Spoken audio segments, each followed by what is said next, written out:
إن الحمد لله نحمده ونستعينه ونستهديه ونستغفره ونعوذ بالله من شرور أنفسنا ومن سيئات أعمالنا من يهد الله فلا مضل له ومن يضلل فلا هادي له أشهد أن لا إله إلا الله وحده لا شريك له وأشهد أن محمدا عبده ورسوله اللهم صل وسلم وبارك على سيدنا محمد الفاتح لما أغلق والخاتم لما سبق والناصر الحق بالحق والهادي إلى صراطك المستقيم صلى الله عليه وعلى آله وأصحابه حق قدره ومقداره العظيم اللهم نور بالكتاب بصري وأطلق به لساني واشرح به صدري واستعمل به جسدي بحولك وقوتك فإنه لا حول ولا قوة إلا بك سبحانك لا علم لنا إلا ما علمتنا إنك أنت العليم الحكيم ولا حول ولا قوة إلا بالله العلي العظيم أما بعد. Pertama sekali mari kita rafa'kan kesyukuran, rasa terima kasih kita kepada Allah Ta'ala. Alhamdulillah Allah kekalkan kita hidayah dan taufiknya, boleh kita duduk dalam majlis ilmu. Allah beri sihat tubuh badan, Allah buka lapang masa pada kita. Alhamdulillah, antara nikmat yang besar dapat duduk dalam majlis ilmu, dan ilmu yang kita dapat kita belajar, dapat kita faham dan dapat kita membenarkan, yakni tasdiq dekat hati semua ajaran yang dibawa oleh baginda Nabi SAW adalah benar. Syukur juga Allah Ta'ala jadikan kita Islam sejak kita lahir lagi, dan Islam yang kita perolehi mujurlah, tidak semata-mata Islam baka dan keturunan. Alhamdulillah. Nabi SAW bersabda, man talabal ilma liyubahiya bihil ulama aw liyumariya bihis sufaha aw liyasrifa wujuhan nasi ilaih fahuwa finnar. Barang siapa yang menuntut ilmu dengan niat untuk membanggakan diri atau niat untuk diperdebatkan, atau agar dengan ilmu tersebut semua manusia memberikan perhatian, kedudukan dan pengaruh padanya, maka tempatnya di neraka. Nabi SAW bersabda lagi, wa man salaka tariqa yaltamisu fi 'ilma sahalallahu lahu bihi tariqa ila al-jannah. Siapa yang menempuh satu perjalanan untuk menuntut ilmu, Allah mudahkan jalannya ke syurga. La tazalu 'aliman ma kunta muta'alliman fa idza istamta kunta jahilan.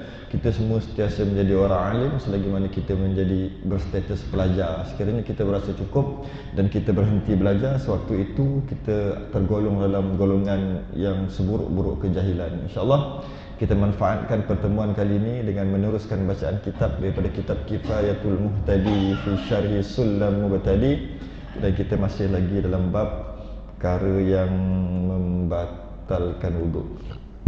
Dan kita dah bincang sebelum ni, perkara yang membatalkan wuduk tu disebut kat sini ada 4 perkara. Satu, yang pertama, keluar sesuatu dengan yakin daripada kubul ataupun dubur. Keluar daripada 2 jalan, ataupun kita bincang sebelum ni 3 jalan, ataupun kita ada bincang sebelum ni 4 jalan.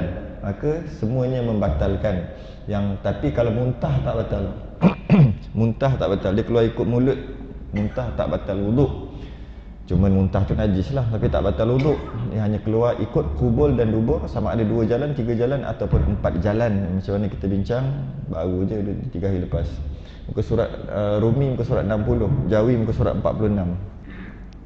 Belah tepi tu kitab Sulam Muhtadi tu 3 daripada bawah. Kitab Kifayatul Muhtadi belah dalam kotak tu 6 daripada bawah.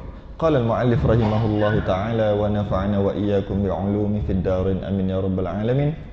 Berkata pengarang, dan yang keduanya, iaitu yang kedua daripada 4 perkara yang membatalkan wuduk, menyentuh atau tersentuh akan satu juzuk daripada kubul manusia yang wadih, sama ada hidup atau mati, kecil atau besar, dan makna kubul itu zakar bagi lelaki atau faraj bagi perempuan. Dan jikalau kubul yang terpotong sekalipun, selama dinamakan dia zakar atau faraj, dan setengah daripada zakar itu kulit yang menudungkan hasyafahnya, dan setengah daripada faraj perempuan itu hujung kelentitnya yang berhubung keduanya, adapun yang terpotong daripada keduanya kerana bersunat, tiada membatalkan wuduk. Hari ini kita akan bincang yang perkara yang agak sensitif, yang mana perkara nak tak nak kena belajar. Kalau tak belajar tak tahu, duk main agak-agak. Nak tak nak kena belajar. Dan dalam kitab tulis, ulama tak malu pun nak tulis, takkan kita malu nak belajar. Jadi kita akan sentuh berkaitan dengan perkara yang kedua dalam membatalkan wuduk ni.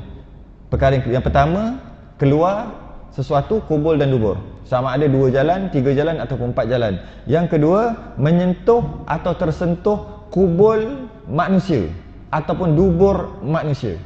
Jadi kita tengok dekat sini ada satu hadis daripada Aisyah zaujan Nabi sallallahu alaihi wasallam, qalat izal taqal khitanani faqad wajabal ghuslu fa'altuhu ana wa Rasulullah sallallahu alaihi wasallam tasalna.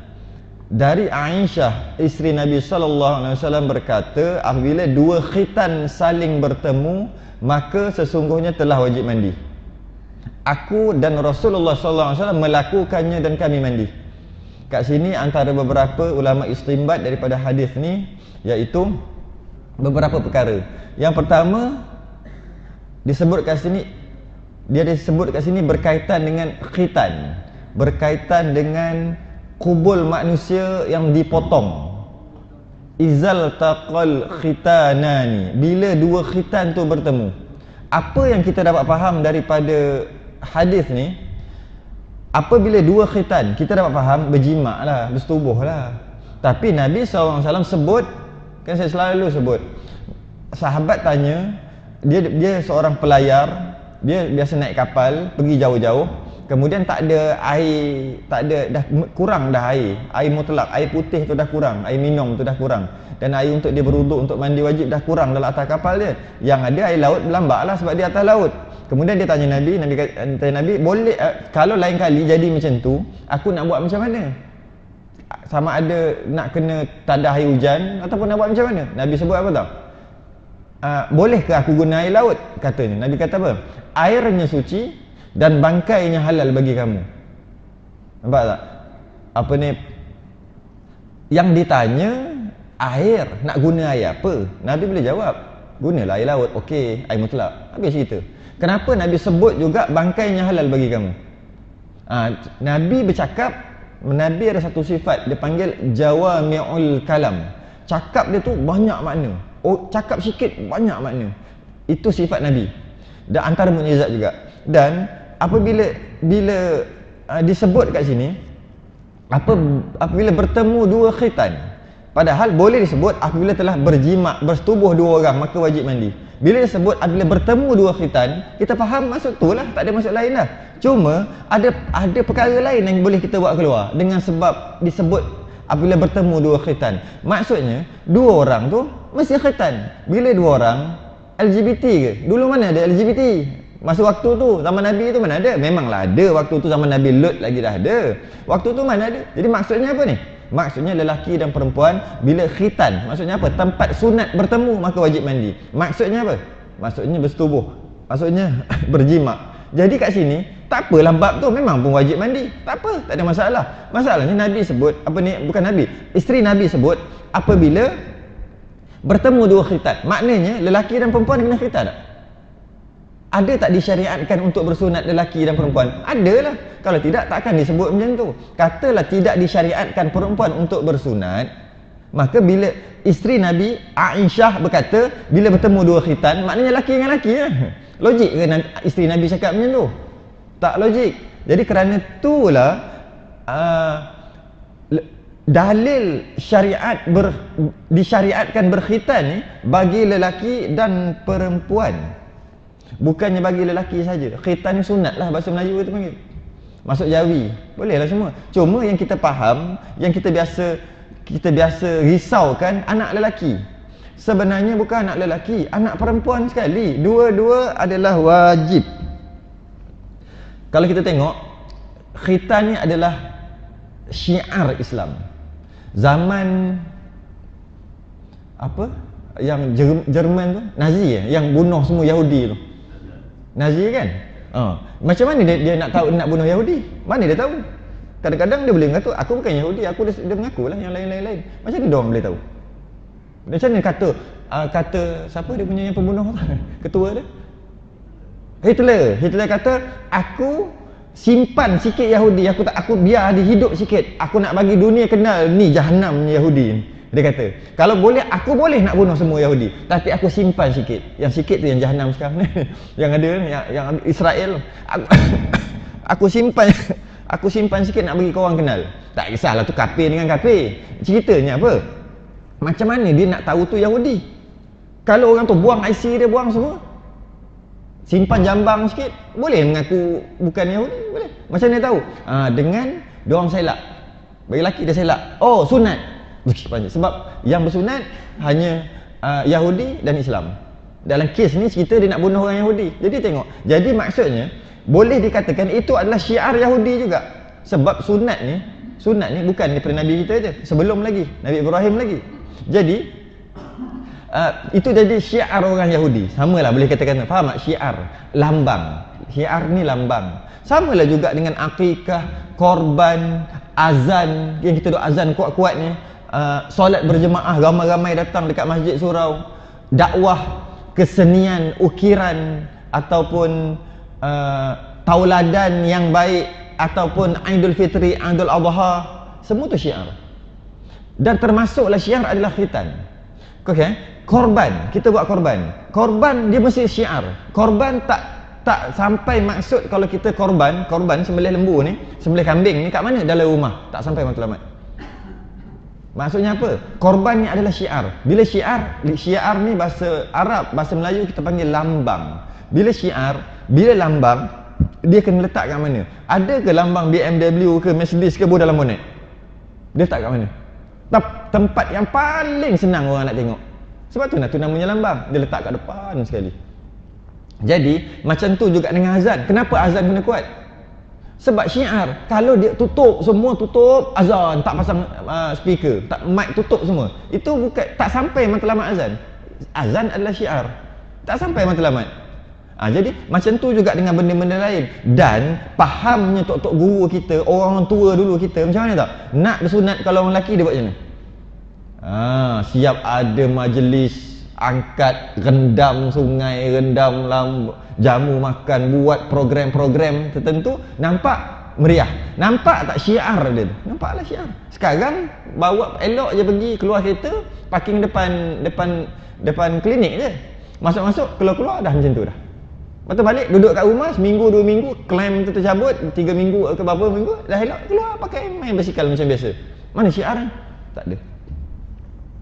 Orang dulu baik, dia buat tu ada. Dia buat tu ada. Jadi antara syiar macam kita kata takbir raya. Orang dulu saya ingat lagi, kecil-kecil ingat lagi, pergi malam raya, pergi setiap rumah takbir. Itulah syiar, lambang.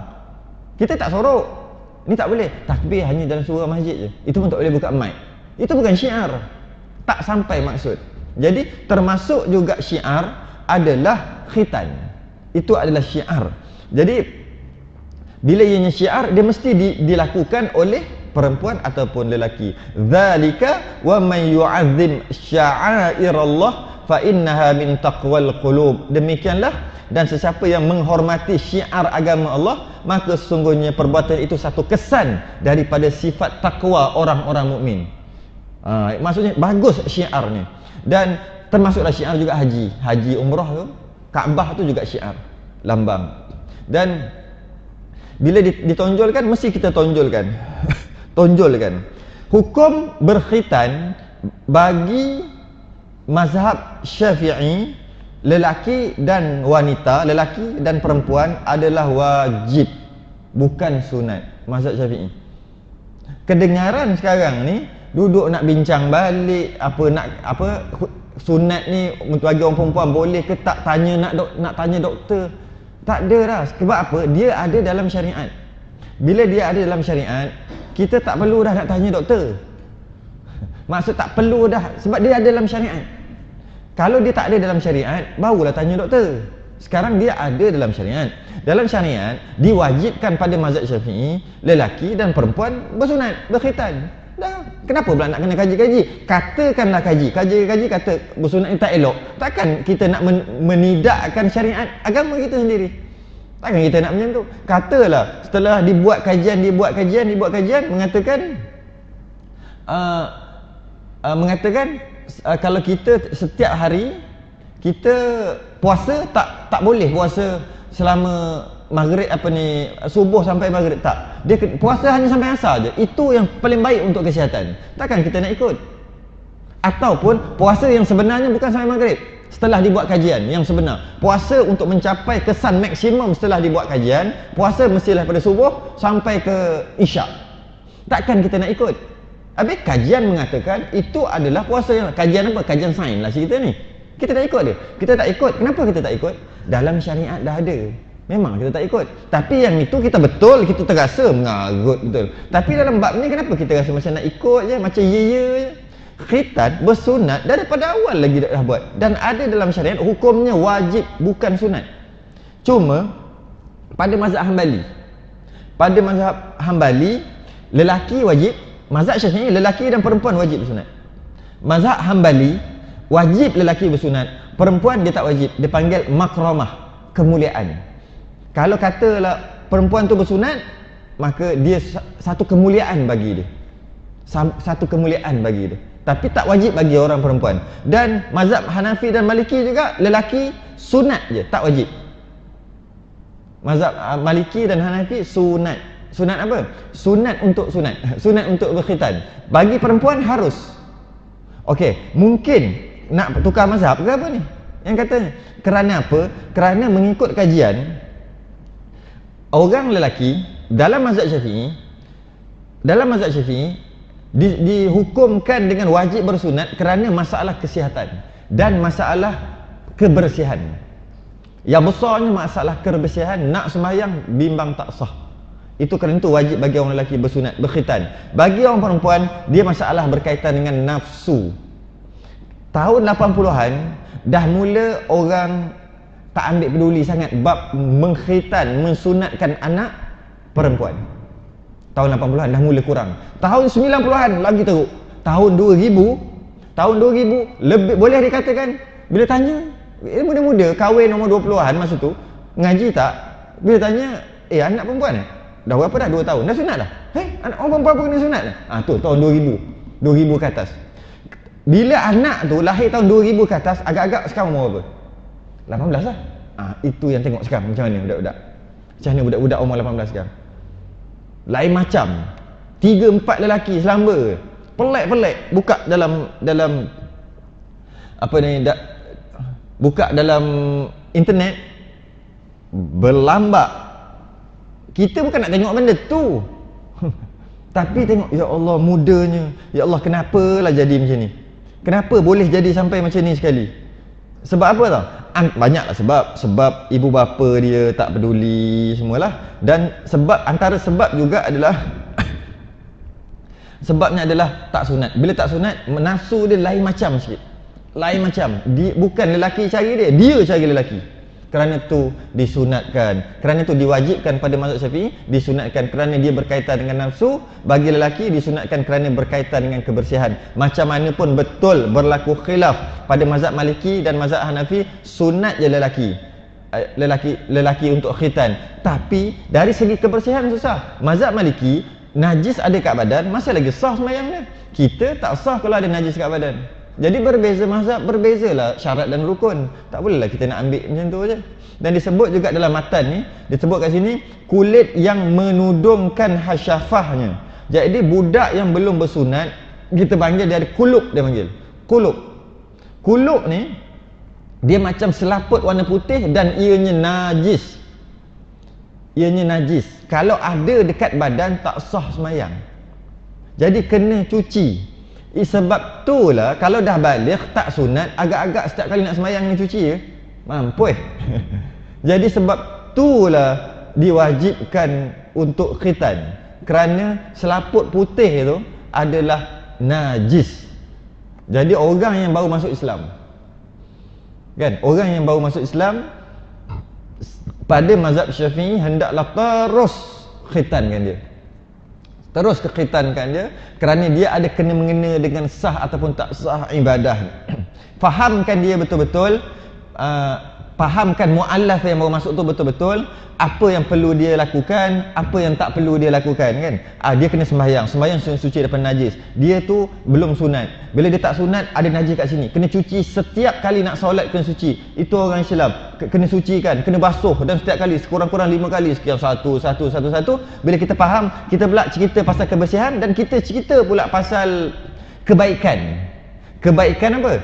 Kebaikan apa ni, sunat ni macam mana? Rasanya dia serah diri. Dia serah diri. Orang tua saya ingat orang tua dulu masa kecil-kecil lah, masa duk belajar tu, orang tua kata apa? Pisang makan dengan kulit-kulit mana nak sedap? Dia kata.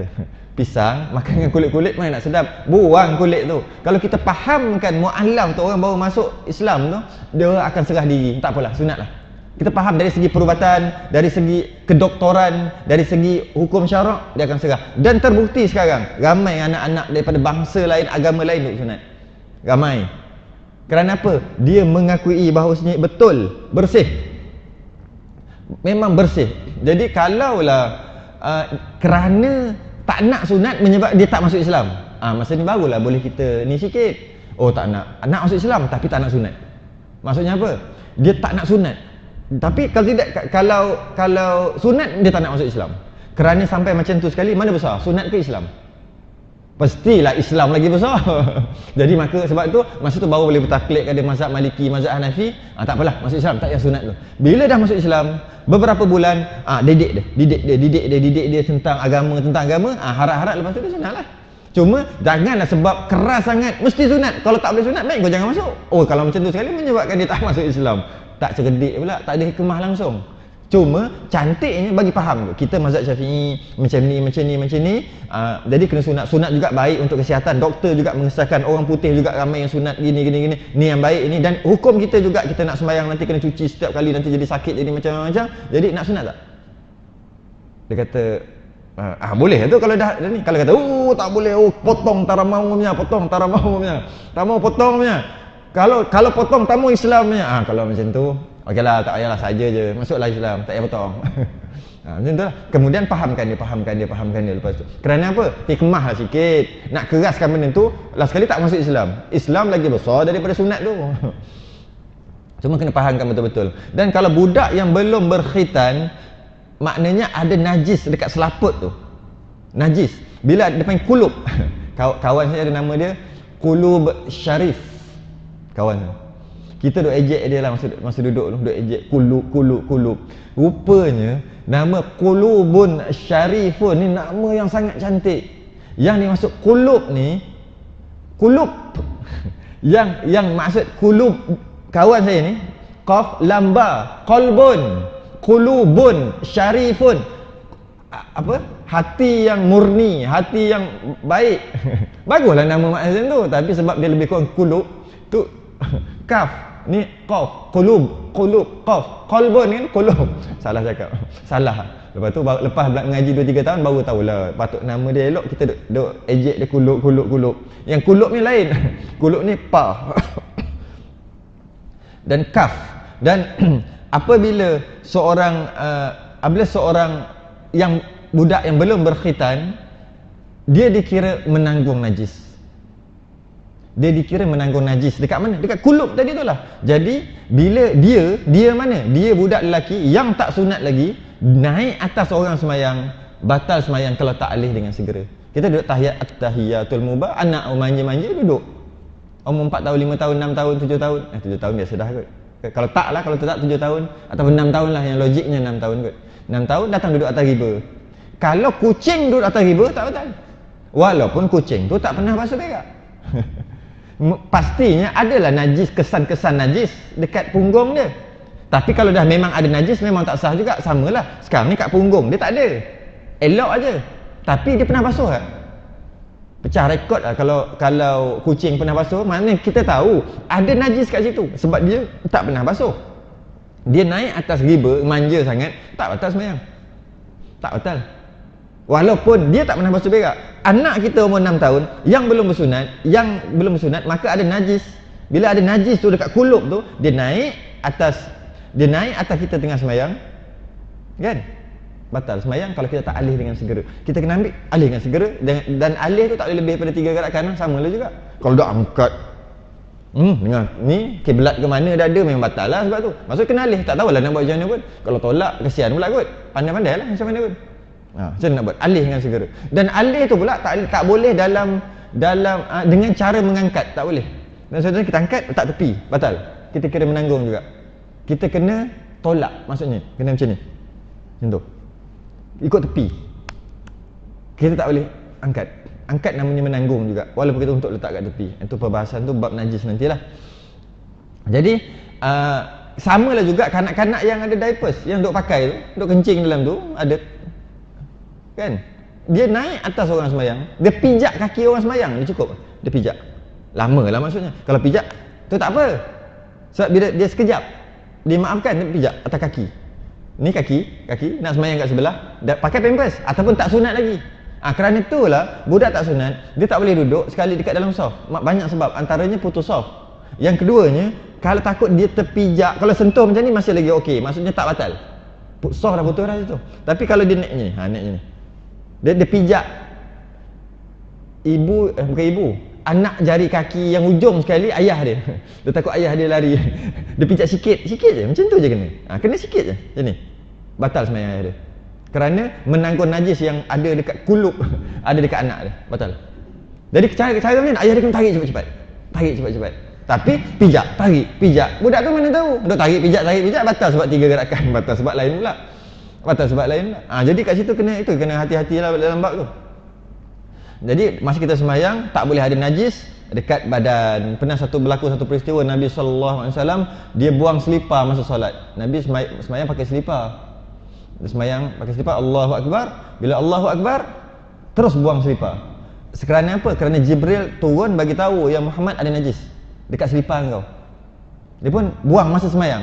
Kat situ istinbat, ulama istinbat kat maksudnya, kalau najis tu ada, cepat-cepat buang tak apa. Sebab Nabi tak batalkan sembahyang ni. Tapi kalau lama, batal. Yang bestnya, bila Allahu Akbar, kedepankan selipar tu, macam tu lah kot kan. Buang macam tu lah, ke tepi kan. Semua sahabat yang sembahyang tu, semua pakat buang selipar juga. Dia ingat syariat baru kot, cara sembahyang baru kot, dia tak tahu. Jadi waktu tu, lepas tu Nabi lepas habis sembahyang, Nabi tengok kenapa semua selipar bergelimpangan ni katanya. Sebab Nabi pecat, dia ingat cara sembahyang yang baru, Allahu Akbar, buang selipar. Padahal najis. Padahal sebab kerana ada najis, Jibril datang. Nabi kata Jibril datang bagi tahu dekat kaki aku ada najis, sebab tu aku buang. Yang korang buang tu kenapa? Kami ingat syariat baru, cara sembahyang baru. Jadi maka batallah wuduk apabila tersentuh kubul ataupun dubur, sengaja ataupun tak sengaja, batal. Sentuh batal, sengaja ataupun tak sengaja. Dan disebut kat sini menyentuh atau tersentuh akan satu juzuk daripada kubul manusia yang wadih. Sekejap lagi kita bincang wadih. Sama ada hidup ataupun mati. Hidup ataupun mati ni bukan kubul manusia hidup ke mati, bukan. Kubul hidup ke mati tak kira. Yang ini maksudnya orang tu hidup ataupun mati. Kecil ataupun besar ni juga kembali bukan kepada kubul tu. Kecil ke besar kembali kepada orang tu. Kecil ataupun besar. Bukan dia punya kubul tu kecil ataupun besar. Takut salah faham. Maksudnya kita faham kat sini apa dia? Dalam bab sentuh kemaluan, dia tak kira jantina dan tak kira umur, janji sentuh batal. Hatta dalam kitab disebut, walaupun kemaluan bayi gugur sekalipun. Bayi gugur, katalah 8 bulan ke 7 bulan gugur tengok ada kemaluan dia. Oh ni anak lelaki ni, dia nak mandikan. Dia ada wuduk, dia nak mandikan. Dia mandi tersentuh, batal. Dari segi batal tak batal, lelaki dengan lelaki ke, lelaki sentuh kemaluan perempuan ke, tak kira. Janji namanya kemaluan dan disentuh, batal. Lebih kecil 7 bulan, batal. 7 bulan dalam perut, bukan 7 bulan kat luar, 7 bulan dalam perut. Maksudnya apa? Maksudnya gugur lah, batal. 6 bulan, batal. Biasa 6 bulan lah ada, 6 bulan 7 bulan. 5 bulan rasa tak ada lah. Janji ada dia dinamakan kemaluan, walaupun bayi keguguran sekalipun, kalaulah tersentuh, batal wuduk. Dah biasa orang nak mandikan jenazah, lepas tu dia ambil lah wuduk, tu tak apa, ni hukum, nak bagi tahu. Hukum. Tetapi, dalam bab batal wuduk kerana menyentuh kubul dan dubur ni, dia tak kira siapa, dia tak kira lelaki ke perempuan, dia tak kira kecil ke besar, janji namanya kubul ataupun dubur, sentuh, batal. Tapi dalam bab sentuh kulit perempuan, bukan kulit perempuan yang kata batal tadi. Bersentuh kulit lelaki dan perempuan batal wuduk.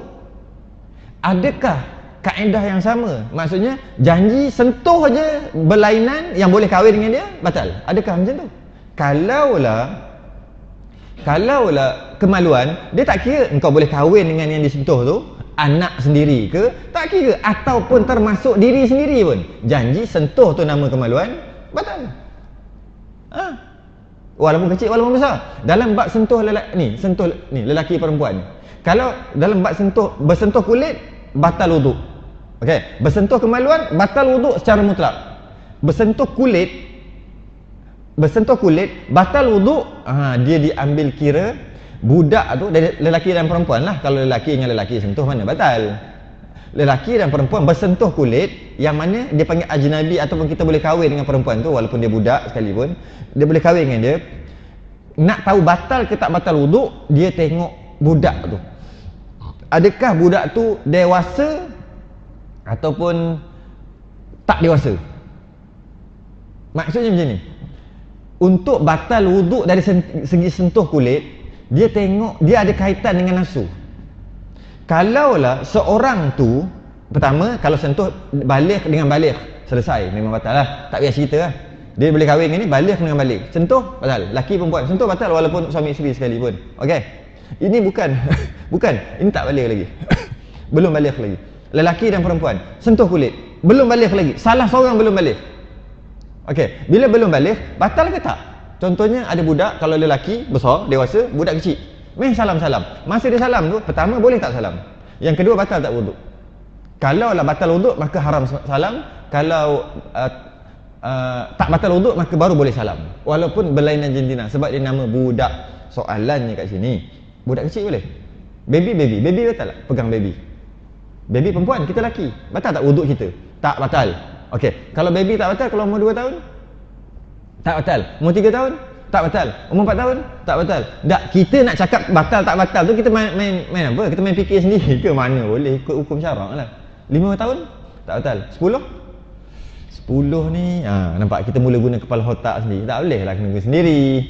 Kita tengoklah hukum syarak dah siap. Macam mana? Untuk batal tak batal wuduk dengan lelaki dan perempuan, mana lelaki dewasa, perempuan ni tak dewasa, maksudnya belum baligh, okey? Dia tengok kepada berkait dengan keinginan nafsu.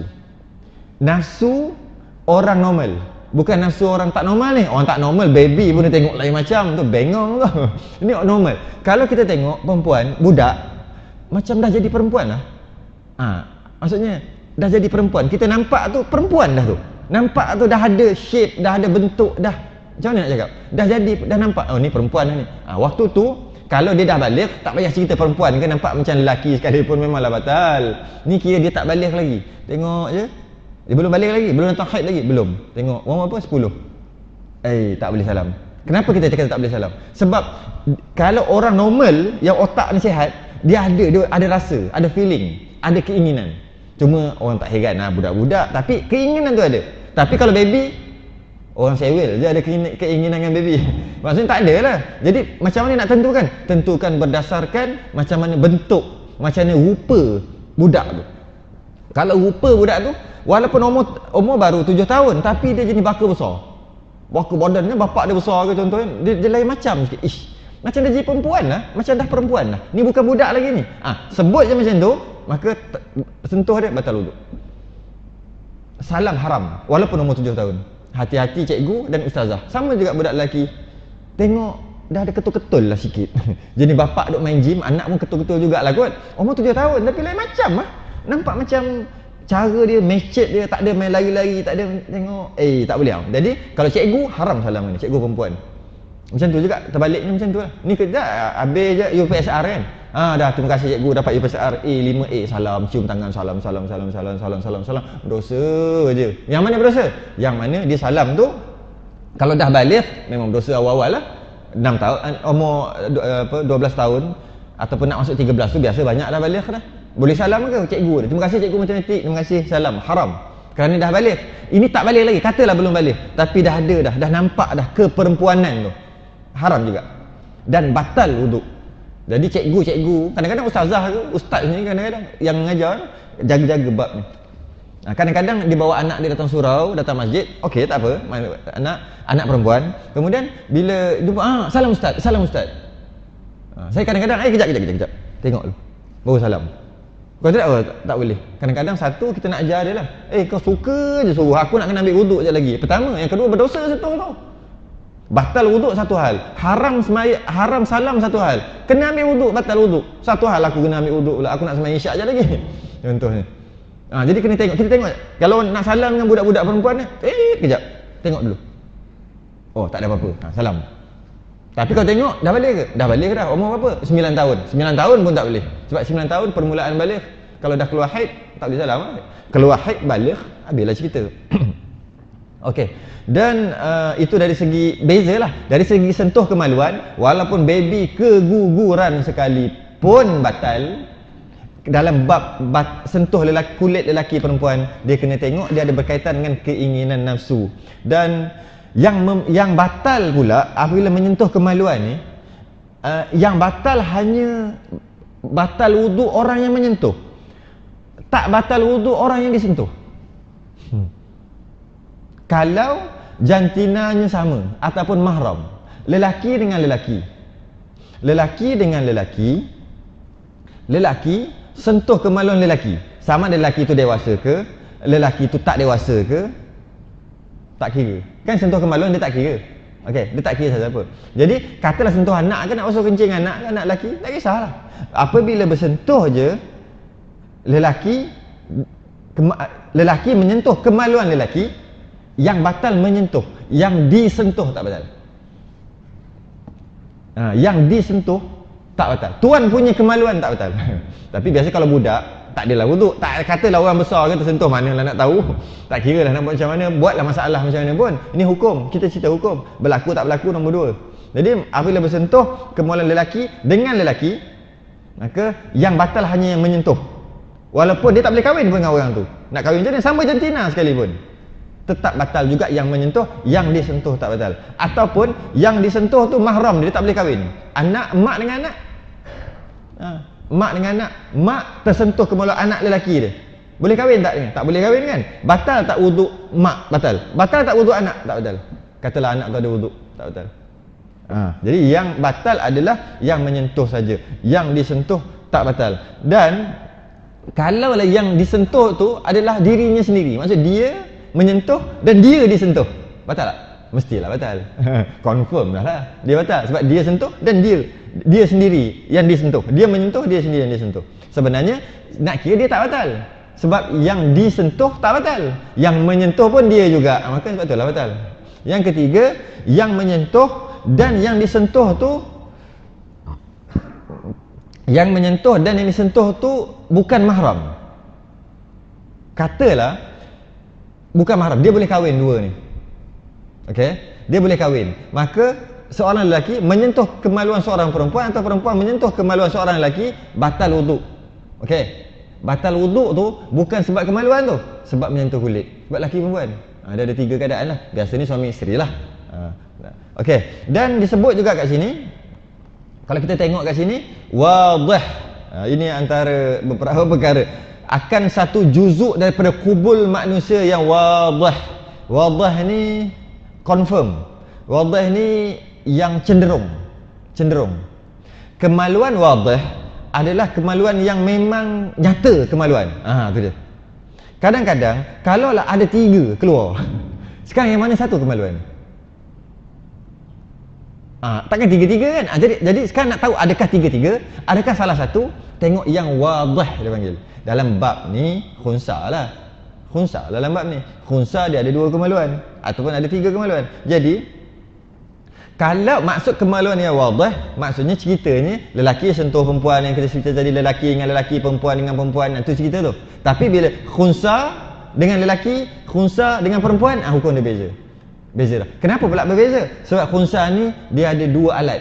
Satu alat dia yang ori, satu alat dia yang ori, dia panggil wadih lah. Satu lagi alat dia yang pameran, iklan je, tara boleh guna punya. Tapi ada Sebab tu namanya khunsa. Dan dalam bab ni bukan yang itu khunsa yang muskil, yang mana dua-dua boleh guna. Contohnya, dia ada dua kemaluan, entah macam mana Allah uji dia dengan keluar dua kemaluan, satu perempuan, satu lelaki. Tapi yang perempuan tu tak boleh pakai pun. Pameran aja. Yang lelaki boleh pakai. Dia kemaluan dia yang wadih adalah yang lelaki. Yang perempuan tu kalau sentuh tak batal. Sebab apa? Pameran je. Ada aja, iklan aja. Ada zaman sekarang ni ramai. Cuma tak disebut, takkan nak cerita. Dapat anak kau apa? Khunsa. Ada je. Anak ada lah, dapatlah anak. Anak lelaki ke perempuan? Disebut lah lelaki ke perempuan, lelaki ke perempuan. Itu. Lepas tu dia hantar jauh-jauh. Sebab malu, dia kata malu. Kesian budak tu. Kenapa? Dia ada hukum-hukum yang perlu dia belajar. Hukum syarak dah tentukan dia tak boleh jadi, kalau dia muskil kan, khunsa muskil, dia tak boleh jadi imam, dia tak boleh kahwin selama-lamanya, dia macam-macam. Dia pegang perempuan tak batal, dia pegang lelaki tak batal wuduk. Dia muskil. Sebab tu nama khunsa muskil. Jadi biasanya orang akan sorok anak macam ni. Sepatutnya ajar betul-betul. Hantar bagi dia faham tentang syariat. Ni last kali tak ajar, dia biar macam tu. Last kali tu yang duduk kat lorong-lorong macam tu. Last kali dia kata lelaki terperangkap kat badan dia lah, perempuan tu pelak lah dia. Jadi macam tu. Kerana apa? Mak bapak tu sepatutnya bila macam tu terus penuhi dengan ilmu-ilmu agama supaya dia faham dia tu diuji oleh Allah. Nak buat macam mana? Dia diuji oleh Allah. Jadi itu wadih. Cuma katalah khunsa ni dia ada dua kemaluan, tapi yang berfungsi satu je. Jadi kalau tersentuh kemaluan, yang berfungsi itu je batal, yang tak berfungsi itu tak batal. Jadi bila tak berfungsi dia panggil wadih. Maksudnya dia ada cenderung. Sebab khunsa ada tiga jenis. Pertama khunsa wadih lelaki, khunsa wadih perempuan, khunsa muskil. Khunsa wadih lelaki dia wajib pakai macam lelaki, dan dia wajib dia dibenarkan kahwin, dia wajib berperangai macam lelaki ni. Dia tak boleh buat lembik-lembik yang bila dia wadih lelaki. Tapi dia khunsa ada dua alat kemaluan. Alat kelamin dia ada dua. Yang satu lagi panggil khunsa wadih perempuan. Dia wajib pakai baju kurung, macam itulah bahasanya. Dia wajib jadi perempuan lah, senang cerita. Dia haram berkawan dengan lelaki, sentuh lelaki semua haram. Kerana dia walaupun khunsa tapi dia wadih perempuan, cenderung pada perempuan, yang mana alatnya yang lelaki tu macam daging lebih. Macam daging lebih, tak boleh guna apa pun. Yang perempuan je tu keluar haid apa semua, maka dia boleh kahwin, tak ada masalah. Yang ketiga dia panggil khunsa muskil. Khunsa muskil ni dia sendiri pun muskil, dia lelaki ke perempuan. Sebab tu namanya muskil. Bila dia sendiri muskil, orang lain agak muskil tak? Muskil juga. Jadi hukum syarak muskil. Hukum syarak muskil. Sekarang nak semayang duduk dekat saf pertama ke duduk kat belakang orang perempuan? Dia boleh duduk mana dia suka. Asal dia boleh semayang kat lelaki, pakai jubah tapi dia kena tutup aurat tu macam perempuan tutup aurat. Tapi dia boleh duduk kat mana-mana dia suka. Tak ada masalah bagi dia. Tapi itu kena bab lain lah, kena baca bab khusus tu. Kalau tidak habis bab khunsa. Kita bab cerita bab perkara yang perkara yang membatalkan wuduk. Dan khunsa ni sebagai ilmu lah, ambil lah maklumat ni. Apa dia? Kalaulah tuan kemaluan tu maksudnya menyentuh salah satu daripada alatnya, maka tak batal wuduk. Maksudnya dia khunsa muskil. Ni antara yang perlu dia belajar, khunsa muskil belajar. Dia ada dua alat, dua-dua berfungsi, maka dia nama khunsa muskil. Okey. Bila dia khunsa muskil, bila dia ambil wuduk, kemudian dia ada berwuduk. Bila dia berwuduk, dia tersentuh salah satu daripada alatnya. Dia pegang yang lelaki, tak batal wuduk. Ataupun dia pegang yang perempuan, tak batal. Dia kena pegang dua-dua baru batal. Kerana apa? Dia boleh ihtimal lagi. Sebab apa? Dia muskil. Kalau dia pegang yang lelaki, dengar, ini cara hukum pekah. Ini hukum pekah, bukan tak semestinya berlaku. Dia sentuh yang lelaki, kan dia muskil kan? Dia tak tahu lelaki ke perempuan. Dia pegang yang lelaki. Mungkin tak dia perempuan? Mungkin. Kalau dia perempuan, yang dia pegang tu apa? Daging lebih. Kalaulah dia pegang yang perempuan, batal tak wuduk? Tak batal juga. Kenapa? Kalau dia tu lelaki macam mana? Yang perempuan tu daging lebih je, tak batal juga. Jadi boleh ihtimal, boleh agak, boleh mungkin salah satu. Bila hukum pekah, bila mungkin salah satu, maka tak dikira hukum tu, maka dia tak batal. Caranya dia pegang dua-dua baru batal wuduk. Contoh dia tidur lelaki dua orang atas satu katil. Atas katil tu baru tukar cadar, dia tidur. Dua orang lelaki tidur atas katil. Esok pagi bangun-bangun ada tumpukan air mani yang mana masih lagi basah. Memang antara dua orang je tidur, bukan tiga, tak ada, dua je. Sekarang siapa yang kena mandi wajib? Masing-masing tak mengaku lah, dan tak ada pun kesan-kesan. Kalau ada kesan kat kain je, kau tak mengaku lah, boy, berak tengah jalan tak nak mengaku lagi. Ini tak ada kesan, kering. Tapi ada dekat ni, dekat mana? Dekat tilam je ada. Dekat badan ni tak ada. Siapa punya? Tak aku engkau, tak engkau aku. Bukan aku, engkau lah tu. Bukan aku. Siapa yang wajib mandi? Dua-dua tak wajib mandi. Dua-dua tak wajib mandi. Kenapa pula dua-dua tak wajib mandi? Mandi wajib lah. Kenapa? Kerana masing-masing boleh ihtimal, masing-masing boleh kata. Bukan aku, sebab aku tak ada bukti. Tengoklah. Bukan aku tak ada bukti, aku ada bukti. Buktinya apa? Tengok kering semua. Tak ada pun. Tak ada kesan-kesan pun. Mana engkau? Mungkin tak dia? Mungkin tak orang tu? Mungkin. Mungkin tak dia? Mungkin juga. Orang ni cakap, mungkin tak engkau? Mungkin tak aku? Mungkin juga. Jadi bila ada kemungkinan macam tu, hukum fiqh dah tolak terus semua. Habis, dua-dua tak payah mandi. Cuma yang ini tak boleh sembahyang belakang yang ini, berjemaah. Kalau berjemaah dia akan terperangkap. Faham tak hukum fiqh kan? Bila salah seorang ni jadi imam, salah seorang jadi makmum, dia terperangkap. Terperangkap macam mana? Kalaulah yang depan tu, yang imam tu, kalau yang imam tu yang sebenarnya, maka yang batal ini mengikut, batal. Kerana tu dia tak boleh jadi berimam. Dia kena sembahyang imam lain-lain. Imam lain, dia dua orang jadi makmum. Tak ada masalah. Ini hukum fiqh yang perlu kita faham. Kadang-kadang, kenapa pula nak kena sebut sampai macam tu sekali? Macam pelik, macam tak berlaku je. Ada satu cerita. Jangan kita ni ambil mudah dengan ilmu. Pernah berlaku satu peristiwa seorang yang hampir nazak. Dia ni hampir nazak. Orangnya orang mengaji lah ni, orang belajar, dia hampir nazak. Kemudian ramai datang melawat dia macam tu dah. Masa hampir nazak dah tu. Dah memang nazak dah tu. Tak lama dah tu. Sehinggalah akhir hayatnya, ujung-ujung dah diziarahi oleh gurunya sendiri. Guru dia doakan dia, suruh dia mengucap, ajar dia semua. Tapi dia boleh bercakap lagi, cuma nazak dah bunyi. Tarik. Kalau bila tarik nafas panjang macam tu, memang tu lah. Jangan tinggal lah. Sentiasa ajar. Kemudian dalam keadaan hampir nazak, dia panggil tok guru dia. Tengok tok guru datang, alhamdulillah dia panggil. Itulah kot. Sini. Nak cakap kuat tak boleh. Bisik. Tok guru, saya nak tanya, apa hukumnya seorang khunsa yang telah lama bermusafir hingga kematian ayahnya? Dia khunsa, dia musafir sebab malu ke apa, kemudian ayahnya mati. Ni nazak ni. Lepas tu bila ayahnya mati, faraid tu, harta ayah dia perlu difaraidkan, perlu dibahagikan dekat tadi tu, yang anaknya yang khunsa ni nak kena bahagian lelaki, nak kena bagi bahagian lelaki ke bahagian perempuan? Tok guru dia cakap apa? Engkau ni janganlah sibuk duk memikirkan perkara ni. Engkau kan dah nazak. Kenapa kau sibuk duk fikirkan perkara ni? Dia kata apa? Ni jawapan dia kata, kenapa kita duk cerita macam pelik-pelik macam ni? Ni jawapan dia. Kenapa? Aku lebih senang berjumpa Allah dalam keadaan aku tahu jawapannya daripada hukum yang Allah turunkan, daripada aku mati dalam keadaan tidak mempunyai ilmu tentang. Bukan cerita pelik tak pelik, bukan. Orang nak nazak tu pun, masa tu pun dia nak tahu jawapannya. Agak-agak kita tahu. Dia khunsa, kemudian dia pergi jauh, lari jauh. Ayah dia ada harta banyak, 18 juta. Kemudian dia tahu ayah dia mati, dia tahu dapat call ke apa, dia balik. Sekarang ayah dia dah meninggal. Sekarang adik-beradik dia ada 2-3 orang lagi, lelaki perempuan dan sebagainya. Mak dia mungkin ada lagi, dia khunsa. Dia nak dapat bahagian lelaki ke bahagian perempuan? Kita pun tak tahu. Agak-agak tu, lelaki perempuan. Agak-agak lelaki perempuan. Nampak? Kerana apa kita tak boleh nak jawab? Kerana benda-benda yang kita anggap pelik macam tadi, khunsa sentuh kemaluan yang lelaki tak batal, sentuh perempuan tak batal lah. Jadi benda-benda macam tu, maka kita tak ada kaedah dalam kepala.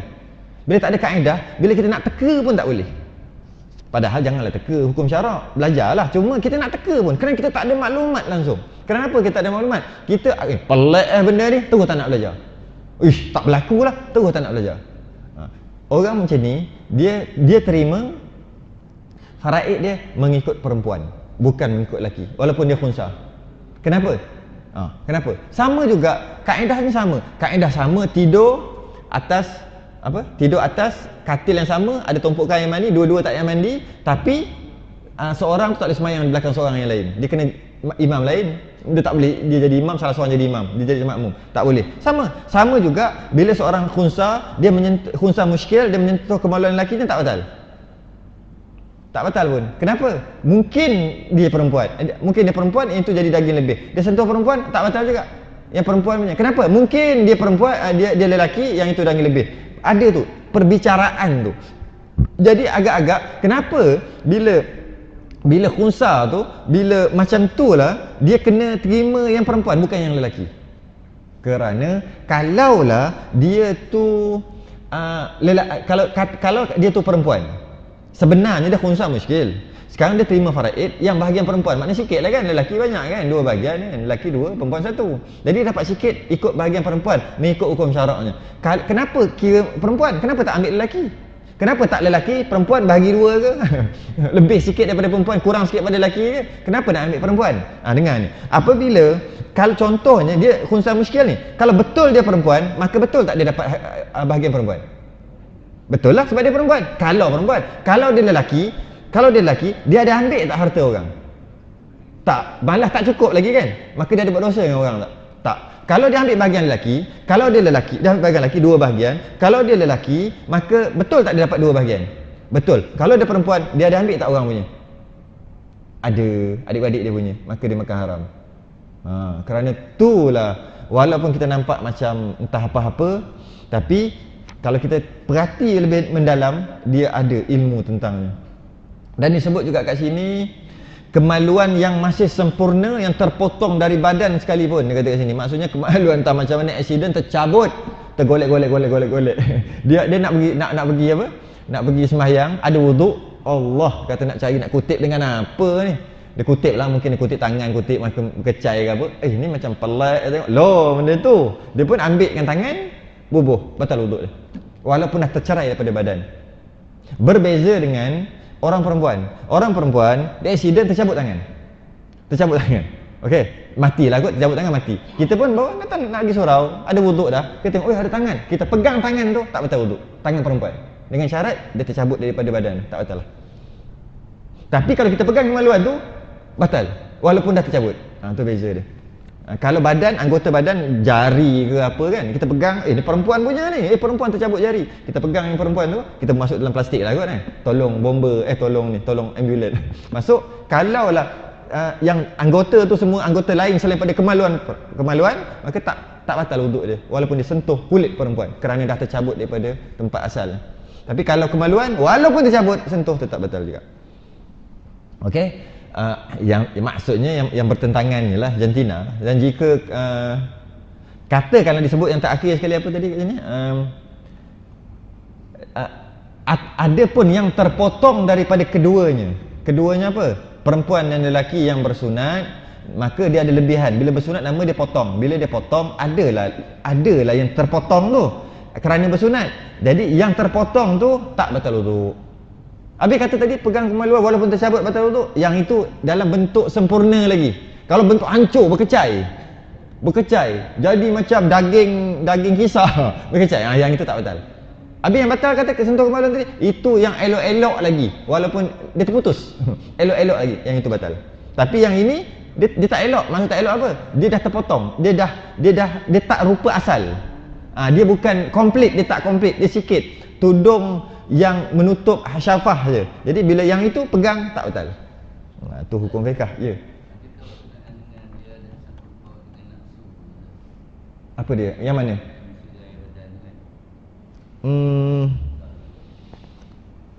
Mungkin, betul. Tapi tak boleh juga kalau kita kata kemaluan yang tercabut batal wuduk kerana ada sangkut paut dengan nafsu. Tangan perempuan pun boleh tahan juga. Tengok, licinnya ada nafsu juga. Susah juga nak cakap. Kerana hikmah dia tu kita kena kaji kemudian lah. Cuma tak ada lah tulisan kita. Itu hikmah dia panggil. Hukum kita dah tahu. Cuma kadang-kadang kita nak lebih sikit. Baguslah. Macam mana kita nak tahu? Kenapa tak boleh makan babi? Memang dah tahu babi confirm aku takkan makan sampai kiamat. Tapi kita kadang-kadang kita nak tahu kan. Jadi kalau kita dapat tahu rupanya dekat babi ni ada satu kuman yang lebih daripada 100 darjah Celsius pun duk menggelegak pun tetap kuman tu tak mati. Baguslah kita tahu.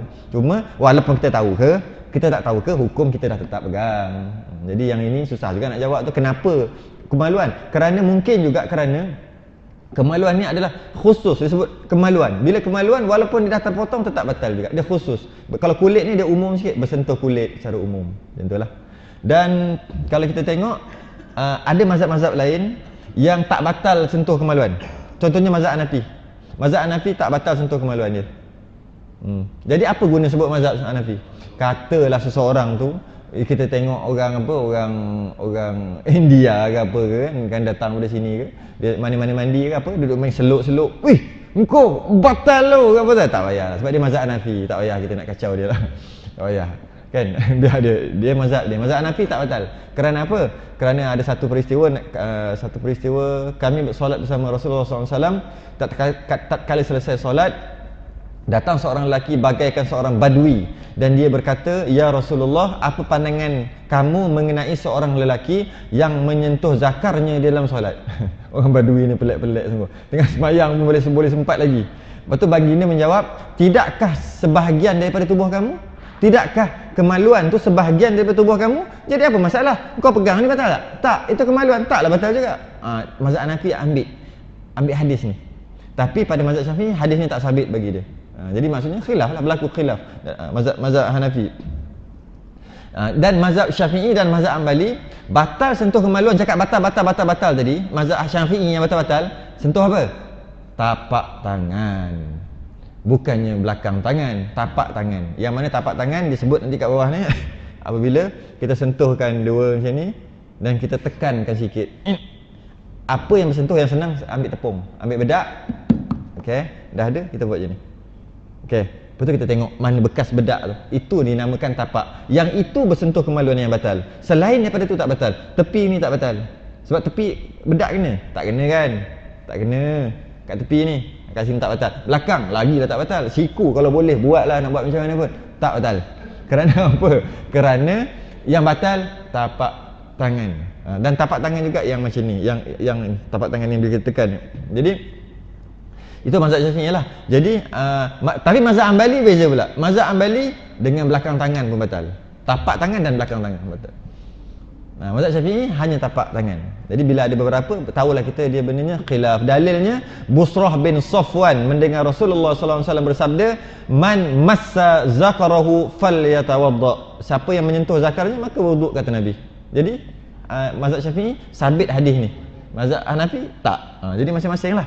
Jadi mazhab macam mana pun, mazhab Maliki dia pelik sikit. Mazhab Maliki batal. Jadi yang kita nak pegang apa tau? Yang kita nak berpegang sekarang ni, sentuh tapak tangan, kemaluan, tapak tangan menyentuh kemaluan batal. Itu kita pegang. Ini nak cerita mazhab lain. Tak ada dalam kepala pun tak apa. Takut nanti kan lah kali. Habis kita nak buat macam mana sekarang? Yang belakang ke? Dah tak tahu mana satu. Kita pegang tapak tangan, kita berpegang dengan pendapat tapak tangan sentuh kemaluan batal. Selain daripada tapak tangan tak batal. Okey. Mazhab lain, mazhab Hanbali, tapak tangan batal, belakang tangan pun batal. Tak apalah, biarnya mazhab dia.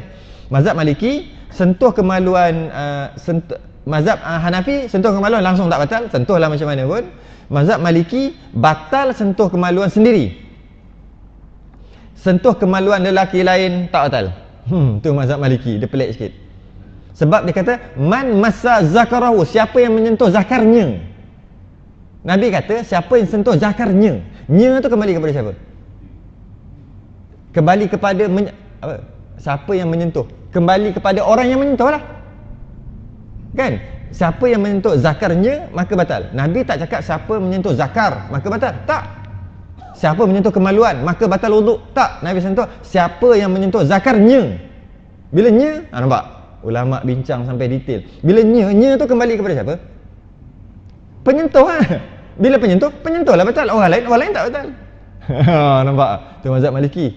Jadi samalah juga macam khutbah kan. Sebelum khutbah biasa khatib duk cakap dulu lah. Sekarang dah tak dengar lah. Minta semua jangan berkata-kata ketika khatib sedang berkhutbah. Jadi apabila berkata-kata juga ketika khatib berkhutbah, walaupun perkataan diam sekalipun, maka telah laralah, telah luputlah pahala Jumaatnya. Okay? Sebenarnya ayatnya faqad larauta, maka telah laralah dia.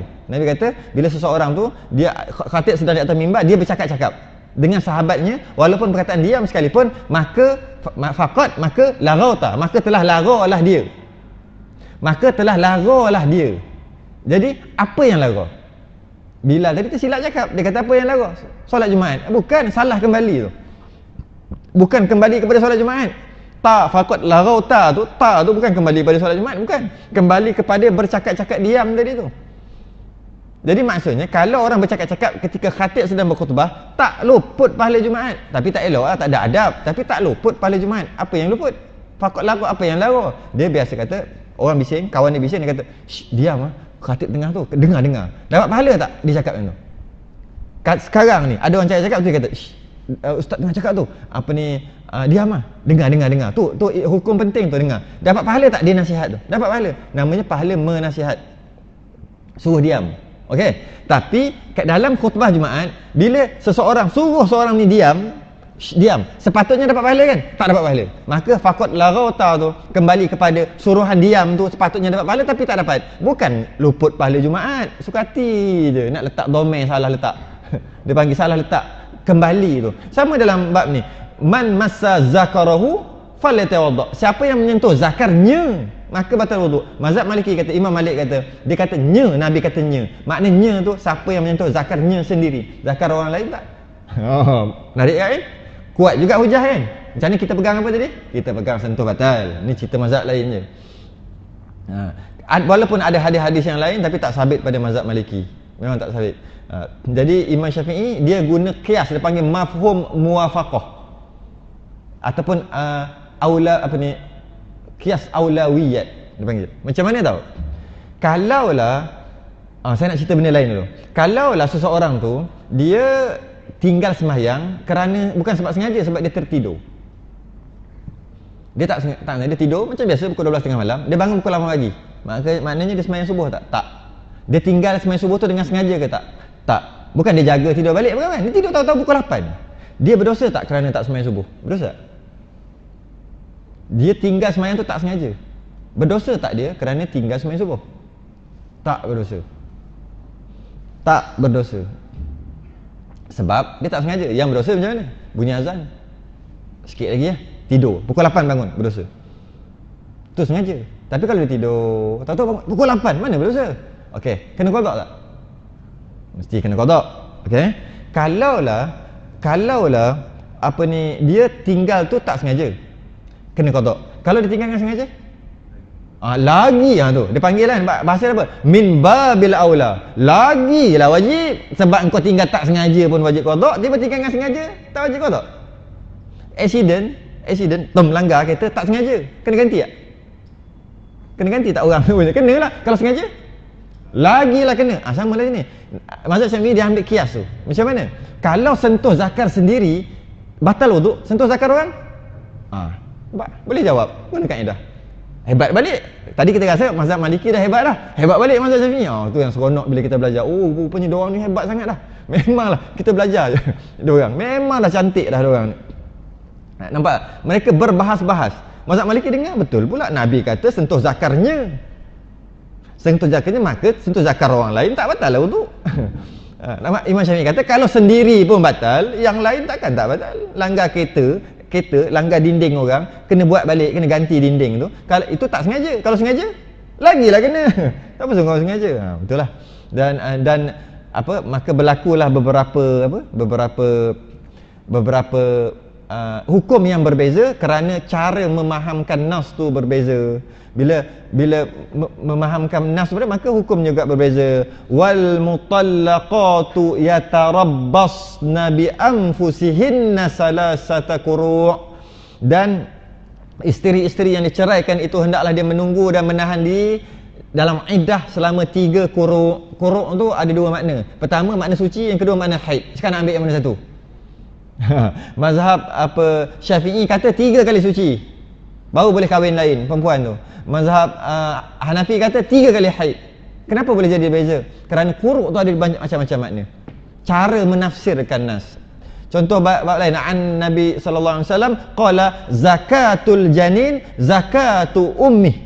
Ini cerita penyembelihan. Penyembelihan anak dalam kandungan adalah dengan menyembelih ibunya. Berbeza sikit je.